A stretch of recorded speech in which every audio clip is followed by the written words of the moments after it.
Hello, everyone in podcast land. Welcome to today's episode. Today, we're talking about Apple's confusing new iPad lineup. We talk about Netflix's new ad-supported tier launching in just about 2 weeks. And we talk about PlayStation trying to cock-block Microsoft. All right, on to topic number one. We're talking about Apple's new iPads. So I think for a couple of weeks, I was thinking of suggesting this as a topic for our podcast. There was rumors there would be an Apple event, and then recently it's like, oh no, there doesn't look like there's gonna be an Apple event in October. They might just do a press release, and then all of a sudden there's a new iPads coming out, just announced kind of out of the blue. I don't think very many people were expecting it, right? So this past week, on Tuesday, October 18th, Apple announced iPad updates via YouTube, Twitter, press releases on their website. Main things they've released, they've finally updated their entry-level iPad, which is now on the 10th generation iPad. So they've updated the design. It now looks just like the iPad Air and iPad Pro. So it's a 10.9-inch display. They've taken Touch ID from the front of the device. They've moved it to the sleep-wake button. It has USB-C. It's an all-screen design, so no more chunky bezels on the top and bottom. They've actually moved the camera. So one of the big complaints about iPad is that the camera is set up as if you're going to use it in portrait mode. But the majority of people use their iPads and tablets in general in landscape mode. So this iPad actually moves the camera from portrait mode to landscape mode. It's coming out October 26th, and it's starting at $449. They've updated the iPad Pros also, but it's not a design change at all. They've really just taken it from M1. They've updated them to M2. They have a cool new feature with their iPad Pros and their Apple Pencils called Apple Pencil Hover Mode. And what it does is the iPad will detect your Apple Pencil about 12 millimeters, I think. Yeah, they said 12 millimeters at the furthest. So it will make writing on your screen easier. It will make drawing easier, more precise. It enables some other functions too, but same price. The 11-inch model still starts at $799. The 13-inch model still starts at $1099. And they also announced that they've updated their Apple TV 4K with the A15 Bionic chip. And iPad OS 16 is actually coming out next week, Monday, October 24th. But not too much new stuff. The, 10th generation iPad is kind of the biggest change up. But from this, sneaky press release, what are your thoughts on the current iPad lineup? Yeah, so this one definitely snuck up on me. I had no idea that this was happening, and I watched some of the video. Actually, I watched the whole video that Apple released. I think there was like a 9-minute video, so it wasn't like a part of a big keynote, which was kind of surprising. I'm kind of wondering why they didn't hold off on this until maybe they had more to talk about, or maybe we probably won't see another event where this would have fit in, and maybe we might not see anything from Apple for a while, including what they might do with the MacBooks. But I'm kind of surprised that they kind of just launched this little event talking about these new iPads, and they're strange. Like you mentioned, the iPad Pro just getting an M2 bump. Don't know if that's all that necessary based on what we've seen with M2 on the MacBooks. When there's not much cooling, and especially with something like an iPad, it'll be interesting to see what reviewers say about the performance, if there's any significant difference. I have even seen some people talk about how the M1 iPad Air in some cases outperformed the M2 iPad Air just because of heat. And those kind of situations MacBook Air. Sorry, MacBook Air, yes. The M1 MacBook Air, we haven't seen anything on the M2 iPad Air yet. But the M1 MacBook Air kind of outperforming in very rare occasions, but the M2 MacBook Air, which is kind of surprising. And who knows, maybe those issues can kind of prop up or be even more significant on such a small device like an iPad Pro. But other than that, I think it's fine. Most people are gonna love the fact that there is the most updated chip in the Pro, and at the end of the day, the iPads still struggle with utilizing an M1 processor or an M2 processor to the fullest extent. So I don't know. There probably won't be too much change there for most people. This base level iPad, though, I mean, it sounds like it should have been a home run. This is the base level iPad getting the updated design of the iPad Airs and the iPad Pros, some really cool colors, including a blue, pink, yellow, and silver, getting updated cameras and an updated chip. Nothing close to an M1 processor, but it's getting the A14 Bionic, which is an upgrade from the A13 Bionic that the previous iPad had. But then there's a bunch of stuff that just kind of confuses you. Like, it seemingly only supports the first generation iPad Pencil. Yep. Apple Pencil, which makes no sense because the Apple Pencil, specifically the current gen, the iPad Pencil Gen 2, or the Apple Pencil Gen 2, has the flat side so that it could magnetically attach to these new iPad designs, which this iPad has, but for some reason will not charge the pen. So what they're using is the old Apple Pencil 1, which normally charged with Lightning, and now this tablet has USB-C charging, so you need to have an adapter with the pencil so that you can charge it via USB-C. So it's just dumb. There's no other way to put it. It's just really dumb. And then on top of that, there's a huge price increase. The last iPad generation, the base level, was a fantastic value, starting at around $330 US. This device is $450 US. And I don't know if there's an argument to be made that it's worth that huge price increase over the last gen iPad, because yes, there is a 5G version, but you have to pay more for that. The base model does not come with 5G. Yes, it has better cameras, but it's still only a 12 megapixel camera on the front and the back. And yes, it has the updated design, but it doesn't support the updated Apple Pencil. So it's like, it's a weird decision on Apple's part with this product. And I don't know who this is for, but I don't know. I don't want to be too negative on it. They updated the iPad. I think the price should be a little bit cheaper, but I would imagine Apple wants to, across the board, get their products a little bit more premium. I wouldn't be surprised if we see the same thing with the next version of the SE when that gets an updated design, that we're going to see another price increase on that product. Mm-hmm. But the one positive I will give it is that it now comes in yellow, and I think that's really cool. And yeah, I kind of like the design. But overall, I do think a lot of people seem to be quite disappointed by this iPad event, which is probably why they separated it off into its own thing, because it's not going to wow the same way a new version of the MacBook would, maybe coming later this year. Yeah, very, very strange release. Mm. Touching on the iPad 10th generation, so as you said, it has the A14 Bionic. Compared to the M1, yeah, it's not as good of a chip, but I mean, in terms of what you can do on an iPad, right? Our biggest critique of iPads in general has been the M1 is an amazing processor, but it's hamstrung by the iPad OS, which limits what you can do. Yeah. So if you talk about like the limited workspace of iPad OS, and are you going to see that much of a difference between the A14 and the M1? Probably not, unless it's, software features that Apple limits.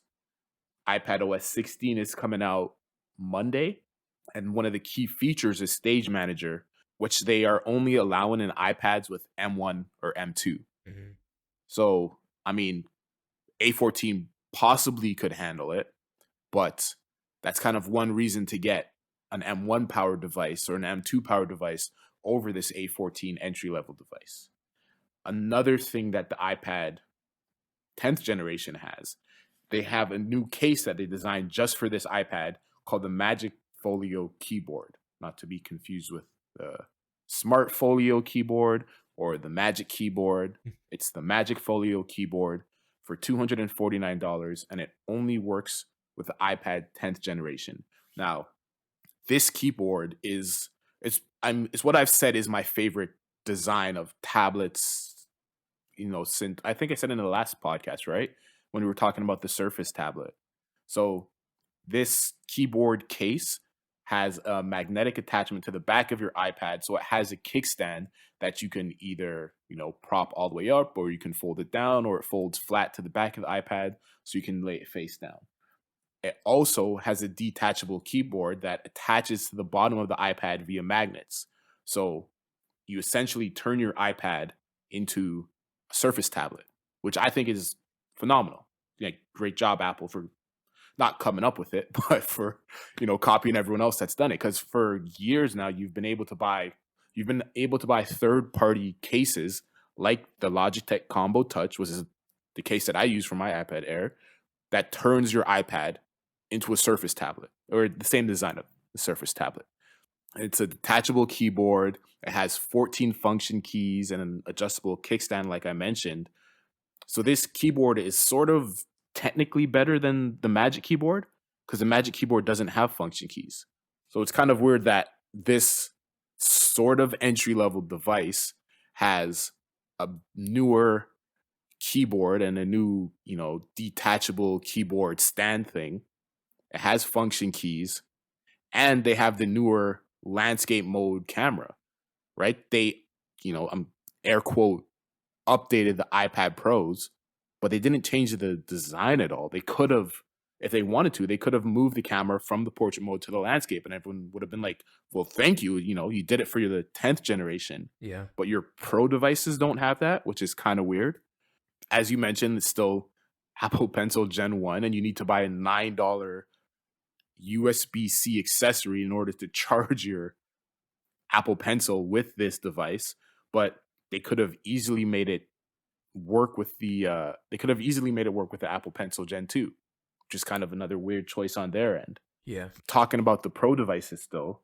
So the 11-inch iPad Pro, all it got was the M2 chip. I guess that's all the 13-inch got too, but we still don't have the XDR display for the 11-inch iPad Pro, which is kind of like, it's a Pro device, but not really, because you don't have the, that mini LED that we have on the 13-inch. So it makes the 13-inch Pro so much better than the 11-inch. Mm-hmm. And, you said we don't have M2 and iPad Air yet, but if we do get M2 coming to iPad Air, I think it's the start of next year is when they did it, around springtime, I want to say. So if we get the M2 and the iPad Air next year, then once again, we're at the same, we have the same dilemma of, well, why would anyone get the 11-inch iPad Pro when they could just get the Air, because it's the exact same device, except, okay, you lose a couple of cameras and you don't get that mini LED screen, Mm-hmm. right? So it's this 11-inch device is in a very weird place. And take it back to the iPad Air. So we're on the 5th generation iPad Air, has M1 in it. Great device. I highly recommend it. Last generation's iPad Air, so the 4th generation, has the A14. So it's essentially the exact same device as this new updated 10th generation iPad Air. But with the iPad Air, you get Apple Pencil 2 support, and you also get Magic Keyboard support.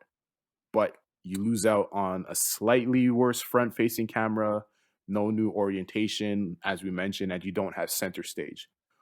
But you could get that iPad refurbished straight from Apple for $10 more than this new entry-level iPad costs, which is kind of weird. And I'm sure you could find it on other websites. You could probably find it, at a Best Buy, or you could probably find it on Amazon for even less than this 10th generation iPad costs. And then if you're someone who wants the newer keyboard, or if you're someone who wants the Apple Pencil Gen 2, or you're someone who wants to use the Magic Keyboard, that would be a better device for you. Yeah. And you don't have to worry about getting a dongle just to charge your Apple Pencil. So Apple does a lot of confusing things, especially around their iPad lineup. And maybe there wasn't enough new stuff, as you said, to warrant an entire keynote. Because their keynote was 10 minutes, I think, in total. Yeah. Their video that they put out. So yeah, it's an interesting update. I mean, I'm sure definitely welcome to a lot of people. A new iPad 10th generation. It looks great. I like the design, but they've chosen to give it some features that are cutting edge in terms of iPad, and also chosen to give it some features that are like 5 years old in terms of iPad. So it's in a very weird spot. Very strange spot. And I think the biggest issue for me is I'm fine with it only supporting the Apple Pencil Gen 1. In theory, I'm fine with, only having an A14 Bionic on this new, base level iPad. What I'm not fine with is the price. I think that's the issue, is making it $120 more Mhm. for just because they updated the design is such a weird move. And I find this interesting with the iPad line. Like, we talked about how the Pros were the best value that iPad or that Apple was offering at the time, especially when they switched them over to M1 initially. Or I don't did we say value or just the best hardware? Best hardware, like the Or I best guess product hardware, yeah. for the money essentially at that point. But obviously the software was hampering it. But the best hardware for the money. It was the closest thing to like a Microsoft Surface, but it was cheaper for most people, and more powerful. Obviously, iPad OS still a huge downside, which I want to touch on one thing before I move on. But it was a great value, and I would imagine that maybe the margins on the iPad Pros are a little bit less than something that I think is also ridiculously priced, something like the iPad Mini, which also got a premium just for having an updated design, and it's like way more expensive than it really ever should be. I feel like this new iPad falls into that line. If it was $330 or $399 USD with this design, but still supported the Apple Pencil Gen 1, I think most people would be fine with it. I think the fact that it is so expensive and is only supporting the iPad Pencil or the Apple Pencil Gen 1, it just makes it a weird situation for a lot of people. But the one thing I do want to mention that was kind of cool in this event, and it goes back to, the iPads potentially becoming a really viable product if the software supports the level of power that these things can use, is that in this event, we got the announcement that DaVinci Resolve is coming to the iPad. And it looks very full featured. It looks like the full version of DaVinci Resolve with color grading and everything, just natively working on the iPad, which would make sense because they got this natively working on Apple Silicon on Mac. So I imagine they're probably just trying to port that over to the iPad. I'm curious to see how well that performs. I would love to see, reviewers test that out, because it is very exciting news and could be the catalyst for more desktop class software showing up on these iPads. I actually had that highlighted like as something to bring up next. No, yeah, I'm looking forward to it. So I'm someone who I edit videos on my iPad, on my iPad Air with the M1, and I use Adobe Premiere Rush, which has all the features that I personally need. So I've wanted to use DaVinci Resolve, but my MacBook is way too old to even run it properly. So the fact that I'll be able to run DaVinci Resolve on my iPad is something that I'm looking forward to. And then, I can kind of see how that compares to my experience with Premiere. So yeah, I'm definitely looking forward to that. The only thing that kind of has me worried though, so they said, they're getting pro workflow apps for their pro devices. So it's coming to the M2 iPad Pro. They've said it's coming to the M1 iPad Pro. I am a little bit worried because I have an M1 iPad Air. Now, in theory, it has the same processor, so it should be able to run DaVinci Resolve, right? But does Apple do the Apple thing and say this is only for our pro devices, even though it has the exact same process? I don't think so. It doesn't make sense to me. It should work on my iPad, no problem. But Apple does a lot of things that don't make sense to me. So here's my fingers crossed that DaVinci is coming to the M1 iPad Air. But, Apple could do its Apple thing and decide to just not put it on that device that is fully capable of it. Yeah. I mean, the only reason I could see them doing that, and I don't think it's a good one, is because the RAM is pretty much the same on the base level iPad Pros and the iPad Air. They both start at 8 gigabytes. but the iPad Pros can go up to 16 gigabytes of RAM, which could be a little bit of a thing, maybe an issue. But then there's also the ProRes encoder and decode engine in the iPad Pro versions of the M2 chip. Now, if they're saying that's also coming to the M1 iPad Pros, I don't know if that same encode decode engine acceleration is also on those, but it's not on the 5th generation iPad Air. Either way, I think they should be able to make it work because this is an insanely powerful device with the M1. So yeah, it shouldn't be that. If that's the bridge, I would say, okay, if you were saying it's only available for M2, then okay, maybe that's an argument. But if you're saying it's also coming to M1 Pros, it should have to come to the M1 Air. It should. And one more thing about the 10th generation iPad. I keep on getting confused with like which iPad I'm talking about. So the 10th generation iPad with their Magic Folio keyboard that I talked about. So it's a 10.9 inch screen, same as the iPad Air, essentially the same as the 11-inch iPad Pro. And one reason that I like the iPad Air so much from last year is that a lot of the accessories like the Magic Keyboard, like cases for the iPad Pro worked with the iPad Air. This 10th generation iPad, so same screen size, same screen dimensions, resolutions, pixels per inch, all of that is the same. But it is just slightly taller, slightly wider, slightly deeper. And I'm talking about like 0.05 of an inch in each dimension, that it won't work with the other cases for the other devices. And the Magic Folio doesn't work with the iPad Air. It doesn't work with the iPad Pro. It only works with this 10th generation iPad, probably because the dimensions are different.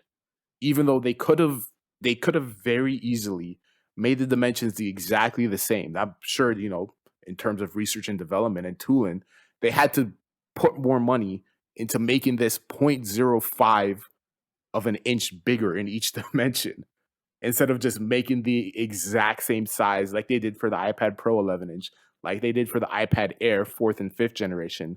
So this is like another Apple being Apple thing, where it would have been cool if you said, hey, this iPad 10th generation, exact same size, you could use the Magic Keyboard, and then, hey, maybe then the extra price increase was like, okay, well, this could be kind of a pro device.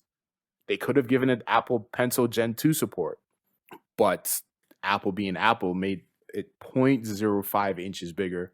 So it doesn't work with cases from the other iPads, and other iPads don't work with the Magic Folio keyboard, which is,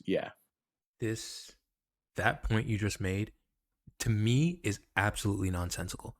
Like, I do not understand. It feels like they made the dimensional changes specifically to make sure that it did not support the accessories, because these two devices are using the exact same screen, the exact same resolution, the exact same brightness figures.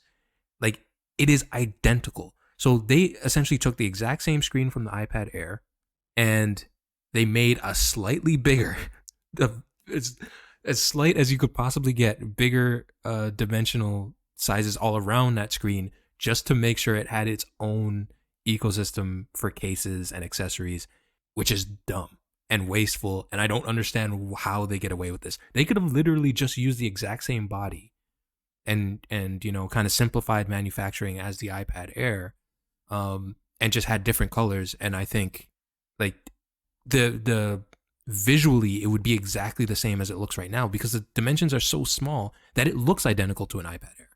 So it does. Yeah, I don't know. This is really dumb. I would love to get an explanation on this from Apple, because this is just dumb. Yeah, but it's another Apple being Apple, which is why I wouldn't be surprised if they said, hey, DaVinci Resolve only works for our pro devices. Yeah. Because only professionals need to use it. So, yeah. I'm just looking at the specs. I'm comparing the iPad Air 5th generation and the iPad, the new 10th generation iPad, and specs from camera to everything. Display, everything is exactly the same except for the chip. Yeah. And there's no reason why these are the same device except for the Go chip. so compare it to the 4th generation iPad Air also. Then the chip is exactly the same. Yeah, And the only difference is the cameras. it's insane. Like these are literally the two same devices that they just for some reason decided they wanted to make it small. I don't know. This is weird. This is really weird. Like, are you comparing the 4th generation and the 4th generation Air to the 10th generation iPad? Yeah. Like, it is literally the exact same device, except a better front-facing camera, a different orientation. Okay, 5G, but like USB-C connector the same. One works with Apple Pencil Gen 2. One works with Apple Pencil Gen 1, but it's not like you can't say that it's a processor because they have the exact same processor. Yeah. One works with Magic Keyboard, one doesn't. Like, it's not, they chose not to let it work with it. They are selling the iPad Air 4th generation, Apple themselves, for, sorry, I think $20 more. I think I said $10 before. $20 more. Yeah, I would love for someone who has access to Apple force them to give a reason for why they specifically made this 10th generation not compatible with devices. But I would imagine their answer would be, if I was them, oh, well, we wanted to make the camera in the center of the device, and we thought, how do we do this? What kind of engineering do we use to make this camera work in the center of the device? And we had to make it a little bit bigger, which means it doesn't work with other accessories, which is absolute bullcrap, but maybe that's how they justify it. I don't know. This is weird. The only justification is that they can get you to spend more money. Yeah. That's the only justification. Oh, like, if you want a new design, so okay, just to go over prices: 9th generation iPad, $329; 10th generation iPad, $449; iPad Mini, $499; iPad Air starts at $599; iPad Pro starts at $799. So if you just want to get an iPad, $329. Oh, okay, that's, very entry level. That's very reasonable. But if you want a design that's from this decade, if you want the 10th generation iPad, you have to spend $449. But you don't get a new pencil. You get a nice keyboard, but you don't get to use the Magic Keyboard. You don't get, I don't know, just the other stuff you don't get. And then let's say if you want a bit more, you can get the iPad Mini, but then that's the smallest iPad possible. You lose out on screen real estate, but you can use the Apple Pencil Gen 2 with that device, and you don't get a keyboard with that device. You can't use, there's no keyboards that Apple designs at least for it. But okay, maybe you want Apple Pencil Gen 2 support. You want to be able to use the Magic Keyboard, and you like the 10.9 inch size. You get the iPad Air for $599. But then you lose out on that camera, and you lose out on the Magic Keyboard Folio, even though third party cases are probably better, in my opinion, and cheaper. But if you want the newest chip, you want M2, you want extra cameras, because now people record videos, like cinematic videos, on their iPads, according to the press briefing from Apple. Get the iPad Pro for $799. But like, as we said, it's not really the entry level one. You don't have the mini LED screen. So if you really want the Pro device, you got to spend $1099. So there's an iPad at like very incremental prices. It's like a small step, like, oh, if you want a little bit more, spend $100. You really want a little bit, you want to use the 2nd generation pencil, spend another $100. I mean, but like, you want the best processor, don't you? Spend another couple extra $100, but like, you don't have the screen, you want mini LED promotion, spend an extra $200, and you go from $329 to $1099. Yeah. Apple. This is dumb. This is really dumb. I think this is the longest we ever talked about iPads, and it's for the wrong reason. But that's how you become a $1 trillion company. Topic number 2, Netflix earnings and ad-supported tier launching. So Netflix just had their earnings report, and they beat their earnings and customer additions that they predicted. So their Q3 revenue was up 5.9% year over year, and they had 2.4 million net global subscribers added in this past quarter. Their prediction was 1.09 million. So they almost doubled what they predicted they were going to add. Or sorry, no, they more than doubled what they predicted they were going to add. The majority of ads came from the Asia Pacific region. They're kind of, when it comes to US and Canada and North America, they're kind of like, they've almost reached market saturation, or they're getting close to market saturation. They also plan to launch their ad supported tier next month. And, advertisers, rightfully so, are very excited to get access to Netflix customers because, since Netflix creation, there's been no ads, there's been no commercials. That's kind of the great thing about Netflix, right? You can stream episodes, seasons, entire series without ever watching the commercial once, which is, revolutionized how people consume media. So rightfully so, advertisers are excited to finally be able to reach some of Netflix's audience. Some analysts are predicting that they could gain about 6.5 to 8 million potential new subscribers just in the US and Canada in 2023.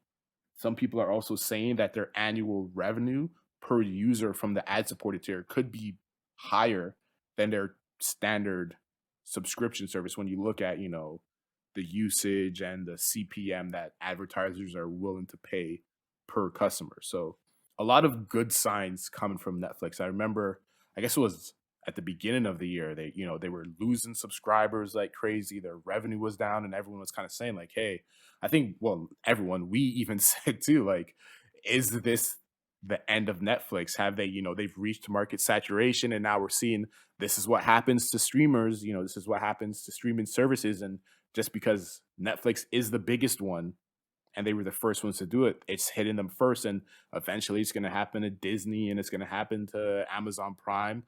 That's what we were saying earlier in the year. I know that's what I was saying. That's what a lot of people were saying. But are we seeing that? Okay, now Netflix has righted the ship. They're going in, obviously, a better direction, that they're increasing revenue.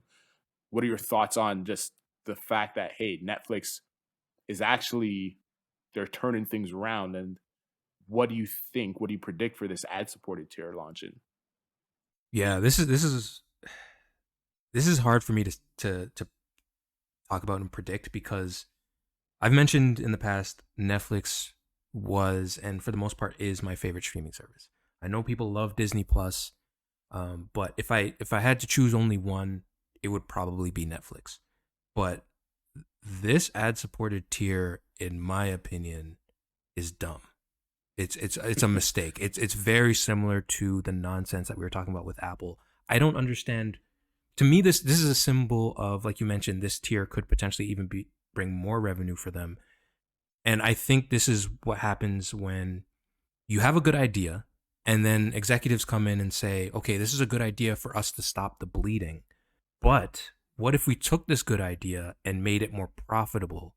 And that's exactly what they did, and it turned into a bad idea. Because this ad-supported tier, which is going to be called Ads with Basic with Ads, it's going to have 720p streaming, which is fine, perfectly fine with that.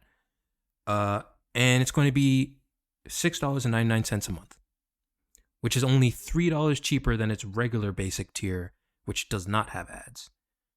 Not only that, unfortunately, because due to some licensing issues, some content will not be possible to be viewed on the ad-supported tier. And it will also prevent you from downloading any content to watch offline, probably because if you did that, you wouldn't get the ads. So it's a very limited version of the service that costs only $3 less than the basic tier, which is now going to get upgraded with 720p streaming, because before it wouldn't allow you. You had to go a tier above that to get HD streaming. And now that basic tier will support 720p. So yeah, I think this is a bit of greed on Netflix's part. I think this tier could have been incredibly successful if it launched at $2.99. I don't think they could have gotten away with it being free. I think there is a model where if Netflix, kind of like what what's that streaming stick called? Roku. What Roku and a lot of these services do with free streaming channels. If Netflix said, okay, hey, we'll give you 5 channels for free. All these channels have ads, but there'll be a comedy channel, there'll be a movie channel, there'll be a sitcom channel, and you can just tune in. You don't get to choose what you watch, but it's free. And if there's something you want to watch, you get to tune in like you would a traditional cable service, and we'll just put ads in between anything you decide to watch. I think that would be a great option alongside this tier. And then this tier, if it launched at $2.99 or something much cheaper than the regular basic tier, I think a lot of people would get excited about it. But I think this is going to unfortunately make anyone who was considering about signing up with Netflix with this cheaper tier, when they look at the price breakdown, they're going to be like, why? Why would I pay $3 less for ads and all this less stuff when I could have paid $3 more and got a lot more? But then I don't want Netflix to begin with. So it's like, I don't think it's going to excite anybody who canceled their Netflix subscription to get back in. It's not enough of a saving. And yeah, I think this is 100% a mistake on Netflix's part. And when it comes to them turning the ship around, I mean, we know what Netflix does anytime they come into hard times. And if this ad-supported tier is not successful, which I imagine it won't be, what are they going to do? The same thing they do every time. They raise prices. And I think that's only going to cause more people to get frustrated. What may happen as a result is people might switch from the premium tiers to the ad-supported tier if that stays the same price, but everything else goes up in the future. But I think as of right now, the value proposition just isn't there. It doesn't make sense. And when you compare it to other services like Amazon Prime, which is, cheaper than this and has fantastic content, when you compare it to Disney Plus, which is cheaper than this and has fantastic content, even though I guarantee you those will also probably copy this ad-supported tier option in the future, and will probably raise their prices in the future as well. I don't know. I think this is Netflix not understanding where they are and the competition that they have to deal with, which for me is very disappointing, because I've always said I think they are the best streaming service. I think they have the best combination of content. I think Disney Plus does great with like Star Wars and Marvel type stuff, but Netflix has such a huge variety that the other services don't have. And then, we both talked about in the past Cyberpunk Edge Runners, which the vast majority of people loved. That content does not exist on Disney Plus. Like, that's not getting made for Disney Plus. That's not getting made elsewhere. That's a Netflix specific kind of thing that that they can execute on really well. So yeah, this kind of move really, I think, kind of disappoints me in something that I thought would be much more exciting and much cooler for the future of Netflix. But overall, I don't know. I think it might be a bit of a missed opportunity for them and might end up backfiring. But I don't know. That could just be me. I'm curious. Do you think that this ad-supported tier will be successful? Do you think it does enough in terms of cutting the price to entice people to come back to Netflix?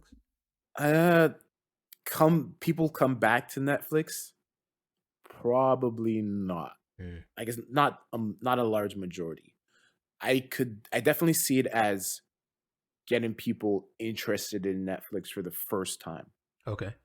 Maybe people who never have had Netflix, or I don't know, maybe like students moving out of their parents' houses, going away to school for the first time, and they don't have Netflix because, we didn't mention this, but they're going to start cracking down on password sharing. They call it piracy, but I mean, not really piracy. Anyways, they're going to start cracking down on password sharing and, having one Netflix account being used in multiple households. So I think in conjunction with that, and we'll see, how successful that is, how successfully they are able to stop people from sharing passwords.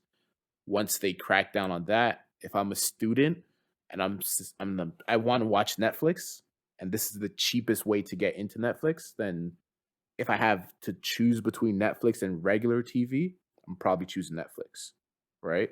So I could see it getting people that way, or maybe, someone who's older, who's never been interested in Netflix, but okay, sorry, how much did you say it was? $6.99, $3 cheaper. $6.99. Yeah. So $6.99 per month isn't that much, right? I'm sure most adults would be okay spending that, right? Just to try out Netflix to see what they have.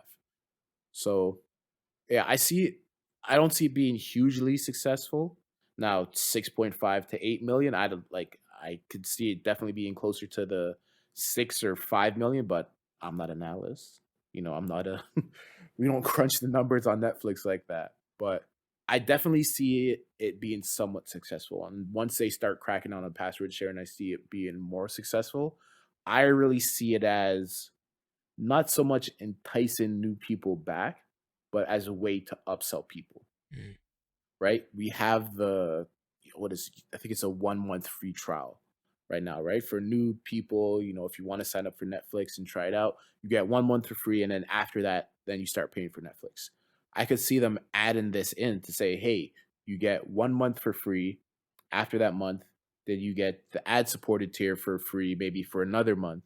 And then after that, then you have to start paying for it. So I could see them using this ad supported tier to say, hey, we're getting people into Netflix. We get them used to watching stuff on our service. We get them, used to binging stuff, or we get them in the habit of doing that. And then we can upsell them to say, hey, you love our content, or you like our content, you enjoy our content, but you don't want to watch commercials anymore. Just pay $3 more a month. It's not that much, it's a couple Starbucks coffees a month.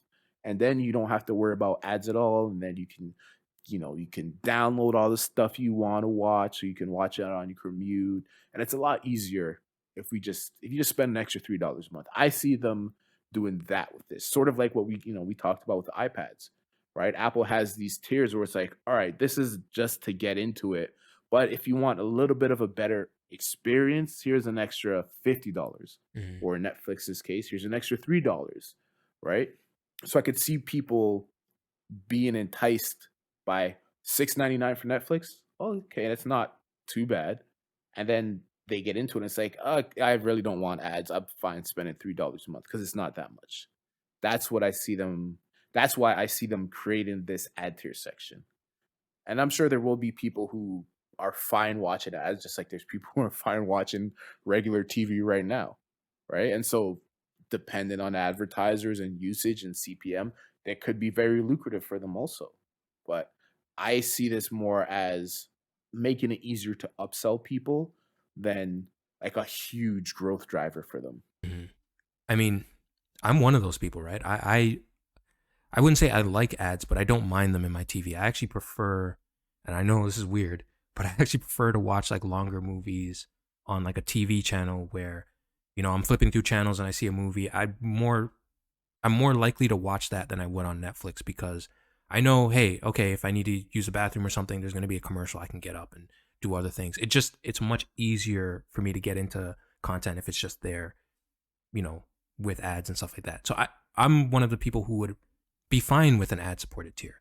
I think the problem with the upsell idea is that, okay, you give people the free month membership or, there's this ad supported tier and, if you only pay $3 more per month, you get everything that you had before, but with no ads. But I think one of the biggest issues with what Netflix is going through right now is not necessarily just about what they're doing wrong, but it's about what their competition is doing right. And if you start saying, okay, well, you can pay more and get it without ads, well, you can also pay less than that and get Amazon Prime. You can pay less than that. But you don't get Cyberpunk. But that's the thing. Like, yes, you don't get Cyberpunk, but you get the Rings of Power. You get, I don't know, whatever Tom Clancy series they decide to make. You get all these movies that they have streaming for free, like Ghostbusters and stuff like that. Like, you get just as good content on those. And I think that's the problem with Netflix is they used to be the only game in town. Now you can watch the brand new Marvel movie on Disney Plus. You can watch the Lord of the Rings on Amazon. You can watch all these other things like what's going on with HBO Max. Game of Thrones, House of Dragon. Game of Thrones, thank you. All these cool things that you can watch on other services that now they're not just competing with themselves, they're competing with all those other people. And I think if this was a cheaper ad-supported tier, they could legitimately compete. But because it's like, okay, we're going to try to upsell you to make more money off of you, I think a lot of people, including someone like myself, would just be like, well, I would rather pay less and get Amazon Prime where I can also get free 2-day shipping. Or I'd rather pay less and get all the newest Marvel movies. Or I'd rather pay less and get Game of Thrones. So, yeah, I think it's a hard sell, at least for me. We'll see in the future, but for me, it's a hard sell to say that this is worth it at all. And I think it's a huge, huge missed opportunity for them. Because all these other companies are going to launch an ad-supported tier as well. and they're already cutting Netflix's ad supported tier, or undercutting Netflix's ad supported tier with value. What happens when they also introduce a cheaper plan that's way cheaper than this tier? So yeah, That's true. I think it's just a missed opportunity all the way around. And I'm sure in the future, as you said, Netflix's prices are probably going to go up. Mm-hmm. Maybe, okay, this is right now they're $3 apart. But then as they increase the price of the, let's say, premium or the original Netflix, they lower the price of the ad supported tier as they get more subscribers, right? Or they get more people using it. So then the gap between those two gets bigger and bigger, not just because, standard Netflix is getting more expensive, but because ad supported Netflix is getting cheaper and cheaper. Yeah. So maybe, at some point next year, we have each of them move $1 in each direction. So now there's a $5 difference. Yeah. Then as more people use the ad supported Netflix, maybe there's a $7 difference. And then, you get to the point where it's like, all right, this is half the price of standard Netflix. And maybe it's on par with something from, Disney Plus or HBO Max or Amazon Prime. I guess at that point, would you say, okay, this is something that's actually viable? This is something that could actually be competitive and could be a big growth driver for Netflix? Yes, but I also think that it's too late. I think that's a situation where you're giving your competition the ability to always make a counterplay or always undercut you, as opposed to if they're first, if they just came out with the best possible option, I think that would have really lit a fire under everyone else, as opposed to everyone else lighting a fire under Netflix. And I don't know if we mentioned this, but with this ad-supported tier, they're aiming for about 5 minutes of ads per hour of content, which is pretty good, I think. I think 5 minutes isn't that much. And I would imagine, personally, I think it would have been a much better option if they did maybe 10 minutes of ads every hour, but a much cheaper price, or 10 minutes and free. I think this whole idea that they brought up just didn't work, or it doesn't work in my opinion. And I'm kind of curious to see if this is in any way, shape, or form successful. Because if it is, you know what, I'll be wrong. But I just can't imagine this being successful. Interesting. I have a proposition. Mm-hmm. What if they release a service where you can watch as many ads as you want, and it keeps track of that? And let's say for every 5 minutes of ads you watch, you get an hour of streaming ad free. So in theory, you could watch an hour of ads straight, and then you can bank your ad free TV time. I don't know. That's not. I mean, I don't. That wouldn't work for advertisers because someone could just walk away, just turn it on and then walk away. So it wouldn't work.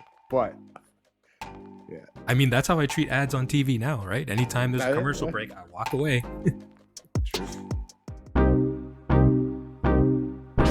So our final topic of the podcast is returning to the Microsoft purchase of Activision. It's been kind of in the news these past few months, specifically because UK regulators are kind of investigating the ramifications of Microsoft acquiring Activision, Blizzard, and King, which is the three kind of major companies under this Activision rule, and seeing if this would potentially hurt the gaming market in terms of a monopoly for Microsoft. And with this situation, kind of like what we were seeing in the past with the Apple versus Epic kind of trial, a lot of companies are coming in to make their case about whether or not this would be a huge issue for the gaming community if Microsoft was able to go through with this deal. And one of the most vocal in this Activision purchase by Microsoft is Sony. Sony has been very clear that they do not like the fact that Microsoft can buy Activision, which they are attempting to purchase for, I believe it is $64 billion. Let me just double check that. Sorry, it's actually $68.7 billion, so a ton of money. But what Sony has been saying, at least mainly, I think this argument has been centered around Call of Duty and the fact that that is one of the biggest franchises in gaming, at least for the past couple of decades. And it's usually the highest selling game every year amongst the consoles. And the idea that Microsoft could own that, I think has Sony very, very scared.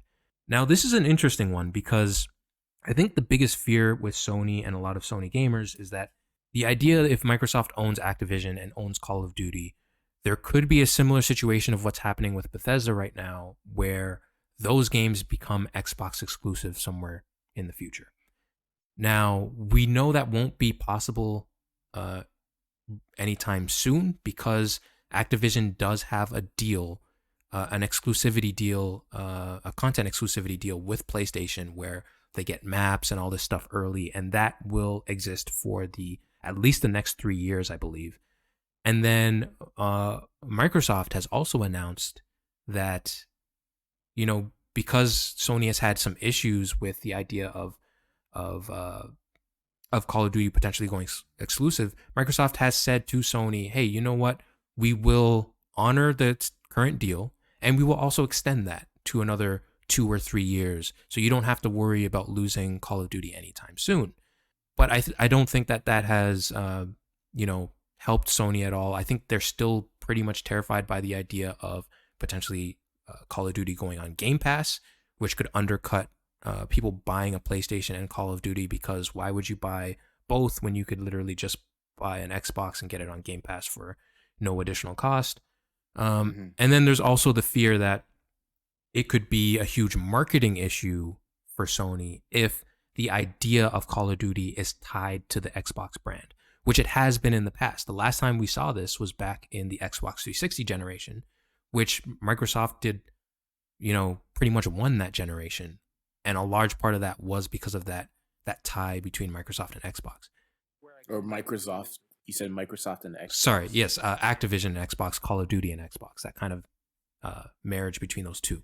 That switched over to the PlayStation 4 generation, where Activision made the deal with PlayStation and they shared marketing. And we saw PlayStation handedly win that generation. So yeah, I can actually see where they're coming from. The one thing that I do find really strange with Sony's argument about this,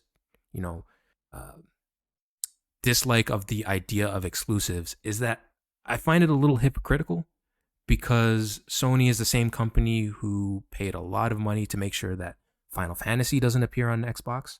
Both Final Fantasy VII Remake and Final Fantasy 16 are PlayStation exclusives.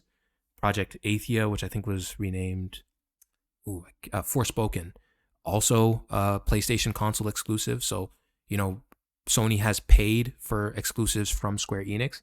They've paid for exclusives across the board. We even talked about in the past how when Destiny was a big thing, all of the best guns were not available on Xbox. They were PlayStation exclusive, and that's similar to what's happening with Call of Duty right now. So it seems a little hypocritical, in my opinion, to say, oh, we don't like the fact that Microsoft is using their money to get potential exclusives, not even guaranteed, but potential exclusives from Activision Blizzard in the future, when that has been Sony's complete game in the past maybe like 10 to 15 years. But I'm curious, what do you feel about this whole Activision Xbox purchase merger? Do you think this would affect you as a PlayStation owner? Are you agreeing with Sony to think that maybe this is a little bit too far? And do you think that potentially even the regulators might block this deal because it could be a bit of a monopoly for Microsoft? I agree with you. I think it's very hypocritical. Personally, I'm not that affected by it because I haven't played Call of Duty in a very long time. Mm-hmm. Very, very long time. I got Cold War when it came out just because that was the first Call of Duty game on the PS5. I've played Warzone like maybe 10 times total. Even though I don't think Warzone is up for being, I don't think Microsoft would make that an Xbox exclusive just because it's free money. Yeah. But I mean, yeah, if if the Call of Duty franchise becomes an Xbox exclusive, that would be a pretty big deal. I think that would definitely hurt PlayStation. As you said, it's the number one selling game year over year for almost like the past 2 decades. So I think it would definitely hurt them. But Sony bought the studio behind Destiny. So then Destiny could then become a PlayStation exclusive. And then it's kind of like, well, you're complaining about this becoming an exclusive, but then you're going and doing the same thing with another gaming franchise. So yeah, very hypocritical. They could lose out, but maybe that's part of why they bought Bungie, so they can say, okay, you keep Call of Duty coming out on PlayStation, we keep Destiny coming out for Xbox if there are more Destiny games coming out. But I don't think it should get blocked. Mm. That's kind of that's part of that's part of the business, I guess. Right? I think that Activision should be allowed, the deal should go through with Microsoft. I think Xbox should be allowed to own them, or Microsoft Xbox should be allowed to own them. But I also think it would be better for their overall bottom line if they still allow it to come out on PlayStation, Yeah. right? If it's the number one selling game, why would you stop that? You could still, I think they should be able to put it out on Game Pass. And I could see them even doing console exclusives. Like you said, in Destiny, there was a lot of great guns that only came out on PlayStation, or they only were on PlayStation for the first year. And then after the first year of the game, it was okay, now it's out for the rest of the consoles, or it's out for Xbox. But at that point, who cares? Yeah. But I could see them having a lot of console exclusive, a lot of perks for Xbox and for Xbox Game Pass. But just the fact that they sell so many games to PlayStation, users, PlayStation gamers, it wouldn't make sense in my mind to stop that. Hmm. But I think that they should be allowed to own it. They should be allowed to put it on Game Pass, and that's just part of the perk of Game Pass. And then maybe it maybe causes Sony to improve their game streaming platform. Because of the success of Xbox Game Pass, we have the PlayStation Plus, the premium, and all that tiers, which is good, but it's not the same as Game Pass. Yeah. So maybe if we get Call of Duty on Game Pass, then maybe it's like, all right, PlayStation takes a look at themselves and they say, hey, we have to do better than we're doing right now, because they have Call of Duty, and we don't have stuff that competes, or we don't have tiers that compete with that. So yeah, I I'm mean, not worried personally, mhm. but I definitely see why Sony's worried. Yeah, and that's the thing. Like, I think when it comes from like a regulator standpoint, whether it's the UK government, or even the FTC and the US government, if they came out and blocked this purchase and said, "Hey, this is just too much under one roof," I don't think I'd be that mad with it. I could understand that argument. I think where I have the issue is this argument coming from Sony. It just seems so weird, because this is their entire game plan. Street Fighter V was a PlayStation exclusive. We talked about Final Fantasy. There's so many non-Sony made PlayStation exclusives that they've paid for. This is kind of a huge part of their business practices. So to me, I don't see this as vastly different. It's just Microsoft buying the company that makes these games, as opposed to buying exclusives piecemeal. And it's probably because Microsoft just has a ton of money that they can afford to do that. But yeah, I can understand this argument from regulators' standpoint of like, hey, we don't want this. We don't want everyone under one roof. But yeah, from Sony's standpoint, I don't really agree with what they're doing here. But who knows? It may be successful. It might help regulators decide to block this deal. But with this situation, we got a lot of information coming out, kind of like what happened with like I mentioned, with the Apple and Epic. Like, people just had to start talking about, or these companies just had to start talking about their plans, maybe before they really wanted to make them public. And one of them that's really interesting that just came out this past week is that with this deal, Microsoft plans on making a storefront, a mobile storefront, for Game Pass, where they can just have a ton of games available. And this is really interesting, because with Game Pass and with something like Activision Blizzard and Call of Duty and all these companies, they could potentially have an app that gives you the ability to play almost any popular game there is from anywhere, under one roof. And it's kind of something that we haven't seen before. It's kind of unprecedented, of like, oh, okay, you want to play Fortnite, you can play Fortnite. You want to play Call of Duty, you can play Call of Duty. You don't need a console. You could potentially just use your TV or your phone or whatever it is, and you would have access to all of this. Do you feel like that is a cool future for video games? Do you think it makes sense? Do you think we're at the point now with internet technology where we can actually have Game Pass be the go-to kind of service, especially if they do get this Activision deal of like you can play Call of Duty, you can play uh, Overwatch 2, you can play Halo, Doom, all of these games, no downloading, instantly you just jump in on any device you already own. Eh, I mean, personally, no. Mm. Personally, because I mean, gaming to me is at home on your couch playing on a TV in front of a console. Mm-hmm. I guess that's my generation of gaming. But the more and more kids are playing games on their phones, on tablets, that sort of thing. I mean, I could see that being a future. It's not that I'm not interested in it, but I like the TV experience. I like okay, I'm sitting down, I'm playing on the couch with friends. I like that experience. But with the success of games like Genshin Impact, like Apex Legends for mobile, like Call of Duty mobile, right? Yeah, that's a good point. That could be for a lot of people the future of gaming, where you have any game you want on your iPhone or on your Samsung Galaxy device. I and for the generation of kids or generation of people that is used to playing games on their phones, that sounds very enticing. Yeah. That makes a lot more sense than you know struggling, not as much right now, but there are points where people were just watching websites to see when PlayStation was being stocked somewhere, so they Yeah. could rush to that store and go and buy it. To say that maybe for PlayStation 5, maybe it's the same thing. There's a struggle to meet the demand for PlayStations, but on your iPhone, you don't need to go and get an Xbox because you have Game Pass, and as soon as a game comes out, you can play it on your phone. All right. I could definitely see that being the future of gaming.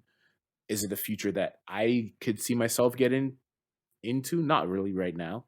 Not really in the future either. But I don't know. How do you feel? Like, are you someone who enjoys playing games on a mobile device? Do you play?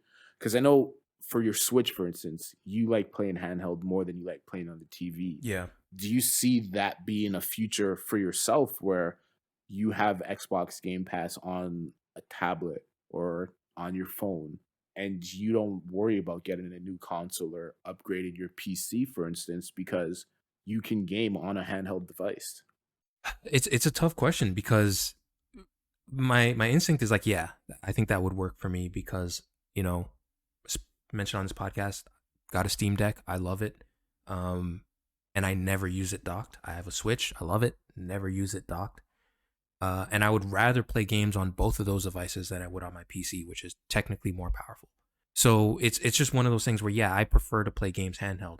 The big thing though is I don't enjoy playing games on my phone. Like even mobile games, I don't enjoy playing on my phone. So it's one of those weird things of like, yes, but I also don't like playing games on my phone, and I also like physical games, like physical copies, cartridges, discs, and stuff like that, which just don't exist on those platforms and with streaming. So it's like weird. It's like the idea I like of it, but in practice, it's probably not something that I would engage in.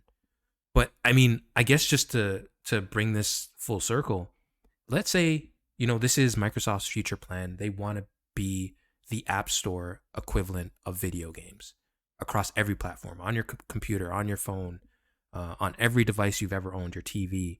Does this Activision Blizzard purchase, if it gets approved and if it goes through, does it make them so big or too big to fail? Like, does it make them so big that no one can really ever compete with them? Or is it more like the situation with Netflix where, yeah, they might be the biggest right now if this deal goes through, but just give it a few years and maybe someone else can come through. Maybe Sony can come through and actually make something. For me personally, I don't know if anyone could really compete with a company that owns Halo, Doom, all the Bethesda games, Call of Duty, Overwatch, every Blizzard game ever coming in the future, including Diablo. And like, I don't know if anyone could really compete with that, even 10 years down the line, but I don't know. Maybe I might be wrong. I still think they can. Those are a lot of games, a lot of big titles, a lot of big franchises, but I still like for all the Sony exclusives that they have. Even if you look at just The Last of Us, Spider-Man, like Uncharted, they still have great franchises that people like, you know, God of War, for Horizon. And then when you look at Nintendo, like any Super Mario game, Yeah. all the Super Mario sports spin-offs. If you look at all the Pokemon games, all the Zelda games, all the Bayonetta games and Xenoblade Chronicles, like other companies have long-standing franchises that people love. Maybe not as many North American ones, but I don't see them dominating in that sense.